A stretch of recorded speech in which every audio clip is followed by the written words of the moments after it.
News Telangana Nirmal జిల్లా బైన్సా పట్టణంలోని పలు సమస్యలపై బీఆర్ఎస్ నేతలు ఆందోళన వ్యక్తం చేశారు. బీఆర్ఎస్ సమన్వయ కమిటీ సభ్యులు విలాస్ గాదేవార్ మాట్లాడుతూ కాంగ్రెస్ ప్రభుత్వం అధికారంలోకి వచ్చిన తర్వాత ప్రజలకు ఒరిగిందేమీ లేదని తీవ్రంగా విమర్శించారు. బీఆర్ఎస్ నాయకులు బైన్సా మున్సిపల్ కమిషనర్ రాజేష్ కుమార్ కు వినతి పత్రం అందజేశారు. సందర్భంగా వారు మాట్లాడుతూ పట్టణంలో పారిశుద్ధ్యం పూర్తిగా లేని పరిస్థితి నెలకొంది. డ్రైనేజీలు, మురికి కాలువలు కూపాలుగా మారాయని, వర్షాకాలం నేపథ్యంలో సీజనల్ వ్యాధులు విస్తరించే అవకాశం ఉందని హెచ్చరించారు. రోడ్డుపై వర్షం నీరు నిలిచిపోవడంతో వాహనదారులు, పాదచారులు తీవ్ర ఇబ్బందులు పడుతున్నారని అన్నారు. అంతేకాక మిషన్ భగీరథ పైపులు చాలా చోట్ల లీకేజీ అవుతున్నాయని, చెత్త స్వీకరణను సమర్థవంతంగా చేపట్టడం లేదని ఆరోపించారు. ఇప్పటికైనా ప్రభుత్వం మరియు సంబంధిత అధికారులు స్పందించి సమస్యను పరిష్కరించాలని బీఆర్ఎస్ నాయకులు డిమాండ్ చేశారు. लोग बैठना एंजॉय करना हरा भरा रहना बोल के तैयार करें इसकी हालत क्या कर दिए छोटे को पीछे कर दिए इतना स्कूल के बाद ये हाल तो पूरा हाल का है इस जगह पे क्या हालूंगा मैं तो बोलो कौन है बाबा काउंसलर है बाबा अच्छा बोले जब परसों बोल के बोला था अभी तक नहीं हो गए इतना कहीं को साहब घर जल गया तो नहीं आया वो काउंसलर हाँ क्या मेरा रिपोर्ट ऑलरेडी है। अच्छा क्या बोलेंगे बोलूँगा यहाँ पे तो भाई चल रहा है बीजेपी और मैम एक है दोनों मिलकर लोगों को उल्लू बना के वोटा डाल ले रहे, जीत रहे, बैठने के बाद में कोई काम नहीं कर रहे। पानी रोड से अपना जो घरा भर लेने के अलावा दूसरा कुछ काम करने का नहीं है यहाँ पे। उन्होंने जाने के बाद में भाई कलेक्टर साहब है, आरडीओ साहब है, कुछ डेवलपमेंट करते बोल के बोले तो उन्होंने भी जो तो कम ज़्यादा 20 महीने हो गया है। उसके बाद में कोई एक ट्रैक्टर ఘోరం ఆడ పిల్లలు చదువుకునే స్కూల్ దగ్గర అయితే మరి ఘోరంగా ఉన్నది. మీరు కూడా అక్కడికి రండి, మేము అక్కడ చూపెడతాము. ప్రతి దగ్గర ఇప్పుడు చాలా దగ్గర విజిట్ చేసి వచ్చినాము. పరిస్థితి ఎంత ఘోరంగా ఉన్నదని అంటే అసలు బైన్సాలు ప్రభుత్వం ఉన్నదా లేదా అన్న విధంగా అయిపోయింది. ఇంతకు మొదలు అధికారంలో ఉన్న ఈ రెండు పార్టీలు కూడా బైన్సా ఏం చేసిందన్న దానికంటే వీళ్ళు కలెక్టర్ గారు ఇప్పుడు వచ్చి స్పెషల్ పీరియడ్లో ఏదైనా చేస్తారనుకుంటే ఈయన కూడా చేయడం లేదు. దగ్గర 20 నెలలు అయింది ఈ సర్కారు వచ్చిన తర్వాత. అసలు రోడ్డు మీద ఒక తట్టడు మంటి కూడా వేయలే. మాటలు మాత్రం ఎట్లా మాట్లాడుతున్నారంటే ఏదో చేసినట్లు మాట్లాడుతున్నారు తప్ప వాళ్ళు చేసింది కూడా ఏం లేదు. ಅವ್ರು బైన్సా మున్సిపాలిటీ పరిస్థితి ఏదైతే ఉన్నదో ఇంతకు మొదలు ఉన్న పాలకులు మొత్తం సర్వనాశనం పట్టించిపోయినారు. ఇప్పుడు ఉన్న పాలకులు లేరు. మరి స్పెషల్ పీరియడ్ ఉన్నది కనుక వీళ్ళు ఏదో చేస్తారంటే వీళ్ళు కూడా ఏం చేయడం లేదు. పరిస్థితి మీరు చూస్తున్నారు, ఘోరాది ఘోరంగా ఉన్నది. వర్షాకాలము మలేరియా దగ్గర నుంచి ప్రతి ఒక్క జబ్బులు రోగాలు ఎంత వస్తున్నాయంటే మందికి వైరల్ ఇన్ఫెక్షన్ వల్ల ఎందరో మంది బెడ్ మీద పడ్డారు. హాస్పిటల్లో మంది పడతలేరు.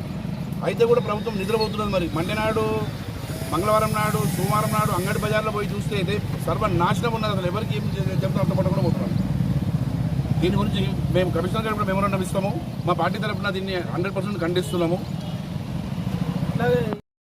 ఈ నీళ్ళు అందులో పోదలేవు. పోకపోవడం వల్ల ఏమవుతున్నది, ఆ నీళ్ళు నీవు 2 రోజులు వర్షం లేకపోయినా నీళ్ళు నీవు ఉండడం వల్ల చాలా బాగా అయింది. నేనేమనుకున్నాంటే 25 lakhs దాకా పోతుందేమో అనుకున్నాను. అంటే వాళ్ళిద్దరు 2 లక్షలకి 10 లక్షలకి చాలా తేడా ఉంది సార్. ఒకసారి అవేర్నెస్ రాదు. ఇప్పుడు అవేర్నెస్ ఇప్పుడు వచ్చింది. 20 లక్షలు పోతుంది. ఇన్ని రోజులు 10 లక్షలు ఇంటూ 10 సంవత్సరాలు కోటి రూపాయలు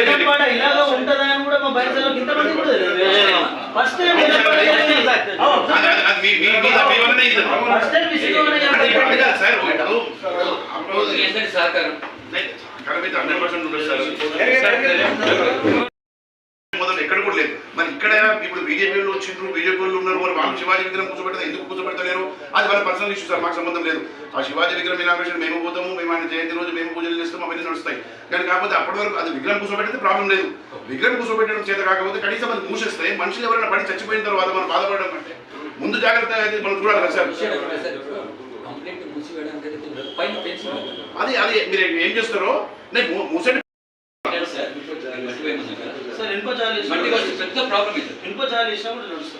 ఇప్పుడు ఎవరైనా పడిపోయి ఎవరైనా చేస్తే అప్పుడు ఎంత ప్రాబ్లం అవుతుంది? నెల 2 నెలల్లో ప్రాబ్లం లేదు సార్. ఇప్పుడు మాకు ఇప్పుడు మట్టితో పోయడం ప్రాబ్లం కాదు. మట్టి వేసేస్తాం, మొత్తం పూర్తి చేస్తాం. అది పెద్ద ఇష్యూ అవుతుంది ఇక్కడ. మీరు దయచేసి అది ఏదో ఒక విధంగా దాన్ని క్లోజ్ చేయించారు. మీరు ఒక మనుషుల ప్రాణం కాపాడినట్లయితే, ఎందుకంటే ఎవడో పడి చచ్చిపోయిన తర్వాత మనం బాధపడడం కంటే ముందు జాగ్రత్త జరిగి ఏదో ఒకటి చేసుకోవాలి.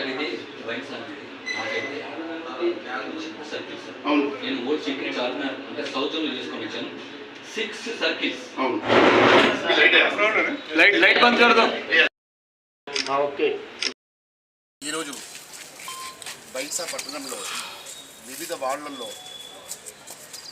ఎక్కడ పడితే అక్కడ చెత్త చెదారము, డ్రైనేజ్ వ్యవస్థ, బైపాస్ రోడ్లో నీళ్ళ వ్యవస్థ, మోకాల వరకు నీళ్ళు వచ్చి చిన్న వర్షానికి మొత్తం బైన్సా పట్టణము మొత్తము అకలాతుకలం అయిపోయింది. సీజనల్ వ్యాధులు ప్రబలుతున్న సర్కారు నిద్రపోతున్నది. గవర్నమెంట్ అసలు మన ముదోల్ తాలూకాలో ఉన్నదా లేదా మనకు తెలవడం లేదు. ఒక పార్టీకి చెందిన ఎమ్మెల్యే ఉన్నాడు, అధికార పార్టీకి చెందిన 3 ఎక్స్ ఎమ్మెల్యేలు ఉన్నారు, ఎక్స్ చైర్మన్లు ఉన్నారు. ఎన్నో సంవత్సరాల నుంచి బైన్సా మున్సిపాలిటీ మీద జెండా ఎగిరేసిన ఎంఐఎం పార్టీ ఉన్నది ఇక్కడే. వీళ్ళు అధికారంలో ఉన్నప్పుడు బీజేపీ ఎంఐఎం వాళ్ళిద్దరు కలిసి మందిని తప్పుదోవ పట్టించి అధికారం చేజిక్కించుకున్నారు తప్ప బైన్సా ప్రాంతానికి చేసింది కూడా ఏం లేదు. కేసీఆర్ గారి గవర్నమెంట్లో ప్రకృతి వనాలు ఎక్కడ తయారు చేసిండ్రు, అక్కడ వాళ్ళు మనుషులు కూర్చోవడం కాదు, అక్కడ పశువులు సంచరిస్తున్నాయి. నిన్నగాక మొన్న మేము మీడియాలో చూసాము, బైన్సా పట్టణ దై బజార్ 12 లక్షలకు పోయింది. మరి ఇన్ని రోజుల నుంచి 2 లక్షలకు 1.5 రూపాయలకు పోవడానికి కారణం ఎవరు? ఇక్కడ అధికారంలో ఉన్న పార్టీ కౌన్సిలర్లా, లేకపోతే చైర్మన్ గారా, లేకపోతే ఎమ్మెల్యే గారా? మరి ఇన్ని సంవత్సరాల నుంచి లేనిది ఒకటిసారి 12 లక్షలకి కలెక్టర్ మేడం గారు, కమిషనర్ గారు శ్రద్ధ తీసుకొని యాక్షన్ పెట్టడం వల్ల 10 లక్షల కాంగ్రెస్ ప్రభుత్వం చెప్పిన 6 పథకాలు, తులం బంగారం. ఇప్పుడు మా ఆడపడుచులకు ఏదైతే వీళ్ళు బంగారం బాకీ ఉన్నదో, నేను అనుకుంటున్నా చిన్న ఇన్స్టాల్మెంట్లో ఇప్పుడు మేము చూస్తాము, ట్రాక్టర్లో డీజిల్ లేక ఇవన్నీ బండ్లన్నీ ఆగినాయి, డీజిల్ లేక ఆగినాయి. మా ప్రభుత్వంలో ఇచ్చిన బండ్లకు డీజిల్ పోయేదానికి లేదని పైసలు లేవు. ఆడపడుచులకు బాకీ పడ్డ బంగారం ఇవ్వాలంటే ఇంకా వీళ్ళకి ఏం అమ్మాల్సి వస్తుందో. వీళ్ళు తెలంగాణలో ఉన్న డబ్బు ఢిల్లీకి మోయడానికి సరిపోతుంది వీళ్ళకి టైము. ఆయన ఎన్నిసార్లు పోయొచ్చిండు? అందుకొరకే ఆడపడుచులకు ఏవైతే తెలంగాణలో ఇచ్చిన హామీలు, ముదల్ తాలూకాలో ఇచ్చిన హామీలు అవన్నీ నెరవేర్చాలని చెప్పేసి బీఆర్ఎస్ పార్టీ కోరుకుంటున్నారు. లేకపోతే పెద్ద ఎత్తున ధర్నా చేయడానికి కూడా మేము సిద్ధంగా ఉన్నాము. మా బైన్సా డెవలప్మెంట్ కొరకు ఎంతటి వరకైనా ఎక్కడి వరకైనా పోవడానికి సిద్ధంగా ఉన్నామని చెప్పేసి ఈ సందర్భంగా తెలియజేసుకుంటున్నాం. జై హింద్, జై తెలంగాణ, జై తెలంగాణ, జై తెలంగాణ. अब उस वजह से बहुत बच्चों का तबियत खराब हो जा रहे हैं, लोग जो सीजनल बीमारियों से गिर रहे हैं, हॉस्पिटल में लोग जो तो पलंगा बसने हो रहे हैं. क्यों बोलते लोगों का तबियत बराबर रहे तो सब कुछ बराबर रहता बोल के बोले. जैसा हम हमारे पार्टी की तरफ से एक जैसो मेमोरेंडम उनको कमिश्नर साहब को दिए और कलेक्टर साहब के भी नज़र में लेके जाते हो बात को. हाइड्रा के नाम से जो आज चल रहा, उसके ऊपर अपने KTR साहब बोले मैं लीगल सेल लगा रहा हूँ तेलंगाना भवन में, जिसको भी जो भी परेशानी है वहाँ पे आओ बोल के बोले. तो उसी तरीक़े का एक मामला अपने भैंसे के अंदर भी चल रहा, जो 2019 के अंदर यहाँ पे जो म्यूनसिपल कमिश्नर थे मिस्टर जयराज साहब, वो उन्होंने बोले जो मछली मार्केट जो बने गया, वो मछली मार्केट के अंदर उन्होंने नाला नहीं है बोल के मेंशन करे. फिर ये कमिश्नर साहब जो राजेश कुमार साहब अभी फ़िलहाल जो है अपने पास भैंसे में, उन्होंने बोल रहे इसके अंदर नाला है बोल के आजू बाजू वालों को जो इंकरेजमेंट करते बोल के नोटिस दे रहे, जो डरा रहे, उसके ऊपर आप लोग क्या बोलना चाहेंगे? तो मछली मार्केट का जो जी మన ఛానల్ ని వెంటనే సబ్స్క్రైబ్ చేసుకుని పక్కనే ఉన్న బెల్ ఐకాన్ కొట్టేసి నోటిఫికేషన్ ఆన్ లో పెట్టుకోండి.